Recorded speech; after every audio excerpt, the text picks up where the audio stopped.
नमस्कार। SBT news में आपका स्वागत है। पेश है 13 जुलाई बुधवार दोपहर 3:15 राजस्थान की बड़ी खबरें। गहलोत सरकार ने एक बार फिर से पानी के उपभोक्ताओं को बड़ी राहत दी है। सरकार ने पानी के बकाया बिलों की राशि एकमुश्त जमा कराने पर ब्याज और पेनल्टी शुल्क की छूट की अवधि 30 सितंबर तक बढ़ा दी है। जिन उपभोक्ताओं ने अब तक पानी के बिल जमा नहीं करवाए हैं, वे इस छूट का लाभ लेने के लिए 30 सितंबर तक पूरा बिल एक साथ जमा करवा सकते हैं। इससे पहले भी सरकार ने छूट की तारीख बढ़ाई थी। जयपुर शहर के कई प्रमुख इलाकों में सड़क किनारे ट्यूलिप गुलजार बेचे जा रहे हैं। यदि आप भी कश्मीर की वादियों में खिलने वाले ट्यूलिप को अपने घर में खिलाने के मोह में इन्हें खरीद रहे हैं तो सावधान, ये ट्यूलिप नहीं है। जड़ समेत बेचे जा रहे ये डंठल जलकुंभी के हैं। जलकुंभी के डंठलों पर अलग अलग प्रकार का रंग लगाकर इन्हें तैयार किया जा रहा है। इसके बाद ट्यूलिप बताकर बेचा जा रहा है। मीडिया रिपोर्ट्स के अनुसार 50 रुपए में एक और 100 रुपए में 3 बेचे जा रहे हैं। जलकुंभी के डंठल 50 रुपए में एक और 100 रुपए में 3 बेचे जा रहे हैं। मोल भाव करने पर 50 रुपए में 2 और 100 रुपए में 4-5 देने के लिए तैयार हो जाते हैं। राजस्थान लोक सेवा आयोग ने सहायक आचार्य चिकित्सा शिक्षा भर्ती 2021 के तहत 14 विषयों का परीक्षा कार्यक्रम जारी कर दिया है। सचिव हरजीलाल अटल ने बताया कि परीक्षा 25 और 26 अगस्त को अजमेर जिला मुख्यालय पर सुबह 9 से 12 बजे और दोपहर 2 से 5 बजे तक होगी। इसमें ब्रॉड स्पेशलिटी और सुपर स्पेशलिटी के विषयवार पेपर होंगे। इसके प्रवेश पत्र अगस्त के दूसरे पखवाड़े में जारी होंगे। राजस्थान के साथ ही देश भर में इन दिनों कोरोना के बढ़ते मामले लगातार सामने आ रहे हैं। केंद्र सरकार के साथ साथ मुख्यमंत्री अशोक गहलोत भी लगातार कोविड संक्रमण के बढ़ते मामलों पर चिंता व्यक्त कर रहे हैं। इसे लेकर आज भी मुख्यमंत्री अशोक गहलोत ने एक के बाद एक 2 ट्वीट करके चिंता जाहिर की है। सीएम गहलोत ने केंद्र सरकार से भी 18 से 45 साल के युवाओं के लिए प्रिकॉशन डोज निःशुल्क करने की मांग की है। राजस्थान में खाद्य पदार्थ में मिलावट को रोकने के लिए भले ही शुद्ध के लिए युद्ध अभियान को वर्ष भर चलाने के निर्देश हों, लेकिन मिलावट करने वालों के हौसले बुलंदी पर हैं। इसकी वानगी है कि सीकर जिले में पिछले 7 माह में 87 सैंपल जांच में फेल हो गए। चिंताजनक बात है कि इनमें से 13 सैंपल में घातक रसायनों की मिलावट की गई, जिनमें दूध, घी, तेल और मसाले शामिल हैं। चिकित्सकों के अनुसार इस प्रकार के खाद्य पदार्थ के लगातार सेवन से किडनी और लीवर फेलियर जैसे घातक रोग हो सकते हैं। देश भर की गौशालाओं को आर्थिक रूप से सुदृढ़ और समृद्ध बनाने के लिए भारतीय जैविक किसान उत्पादक संघ ने गौशाला सहयोग परिषद गठन किया है। संघ के राष्ट्रीय अध्यक्ष डॉक्टर अतुल गुप्ता ने बताया कि जीसीसी की 6 सदस्यीय समन्वय समिति गठित की गई।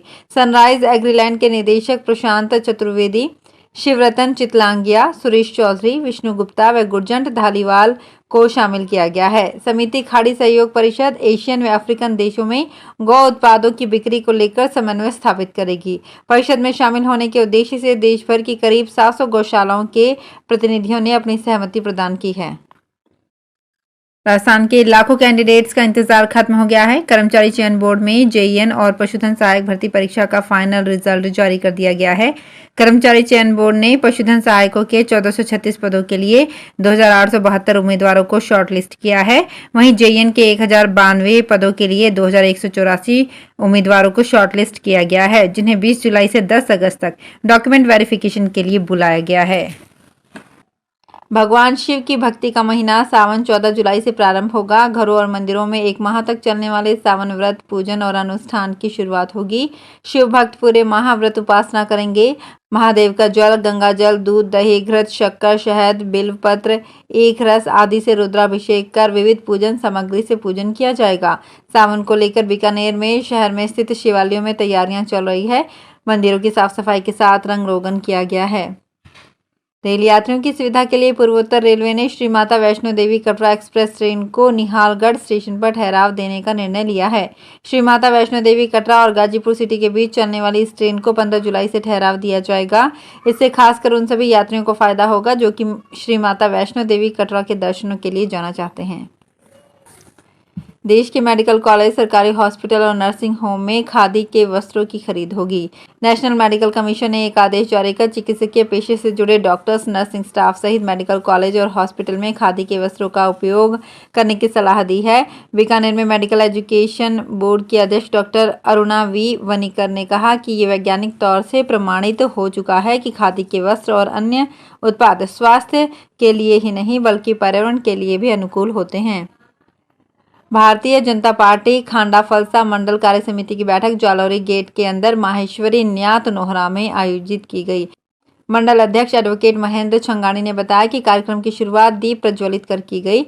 मुख्य वक्ता वरिष्ठ नेता अशोक व्यास ने संगठन पर कार्यकर्ताओं को मार्गदर्शन दिया। प्रतिपाल सिंह वालेचा ने मोदी सरकार की 8 वर्ष की योजनाओं पर प्रकाश डाला। निगम में नेता प्रतिपक्ष लक्ष्मी नारायण सोलंकी ने राजनीतिक प्रस्ताव का वाचन किया। राजस्थान सरकार की ओर से गांव में विकास के लिए मनरेगा निर्माण कार्यों की स्वीकृतियां तो लगातार जारी की जा रही हैं, लेकिन मनरेगा के तहत गांव में निर्माण कार्य करवाने वाली एजेंसियों को गत करीब 16 माह से सामग्री का भुगतान नहीं हुआ है। हालात ये हैं कि बीकानेर जिले में 13,897.73 लाख का भुगतान अटका है। भुगतान नहीं होने से एजेंसियां परेशान हो रही है और निर्माण सामग्री आपूर्ति करने से हाथ खड़े कर दिए हैं। जोधपुर के राजकीय जिला चिकित्सालय पावटा में कार्यरत डॉक्टर पंकज प्रिय भट्ट तथा डॉक्टर मृदुल राठौड़ को डॉक्टर संपूर्णानंद आयुर्विज्ञान महाविद्यालय के प्रधानाचार्य एवं नियंत्रक डॉक्टर दिलीप कछवाहा ने एक आदेश जारी कर तुरंत प्रभाव से कार्यमुक्त कर दिया है। इन दोनों डॉक्टरों का कल अस्पताल में ही आपस में मारपीट का एक वीडियो सोशल मीडिया पर वायरल हुआ था।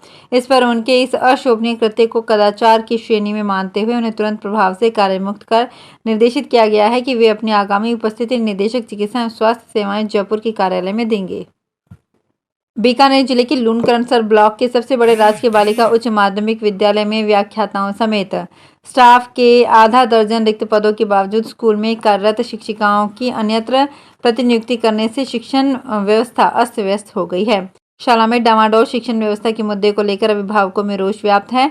विद्यालय में रसायन विज्ञान व्याख्याता व एक वाणिज्य संकाय के व्याख्याता का पद अरसे से खाली है। शिक्षकों के रिक्त पदों के चलते 800 से अधिक छात्राएं चिंतित हैं। इसके चलते अभिभावकों ने आंदोलन की चेतावनी दी है। आजादी का अमृत महोत्सव के उपलक्ष्य में रेलवे सुरक्षा बल की उपलब्धियों से संबंधित प्रदर्शन के उद्देश्य से जयपुर से प्रारंभ हुई 4 पहिया वाहन रैली बुधवार को सुबह जोधपुर पहुंची। रैली 4 दिनों तक मंडल के विभिन्न स्टेशनों पर ठहराव करेगी। आरपीएफ निरीक्षक सुभाष बिश्नोई ने बताया कि रेलवे सुरक्षा बल की उपलब्धियों का आमजन में प्रदर्शन करने के महत्व और उद्देश्य से बनाई गई विशेष एलईडी वैन आजादी के अमृत महोत्सव व आरपीएफ की उपलब्धियों का प्रचार प्रसार करते हुए उत्तर पश्चिम रेलवे के क्षेत्राधिकार के 75 स्टेशनों से गुजरेगी। तो फिलहाल इस बुलेटिन में इतना ही, फिर हाजिर होंगे कुछ और बड़ी खबरों के साथ। अगर आप भी अपने आसपास की छोटी बड़ी और महत्वपूर्ण खबरों से अपडेट रहना चाहते हैं तो सब्सक्राइब कीजिए हमारे चैनल एसपीटी न्यूज को और प्रेस कीजिए बेल आइकन पर।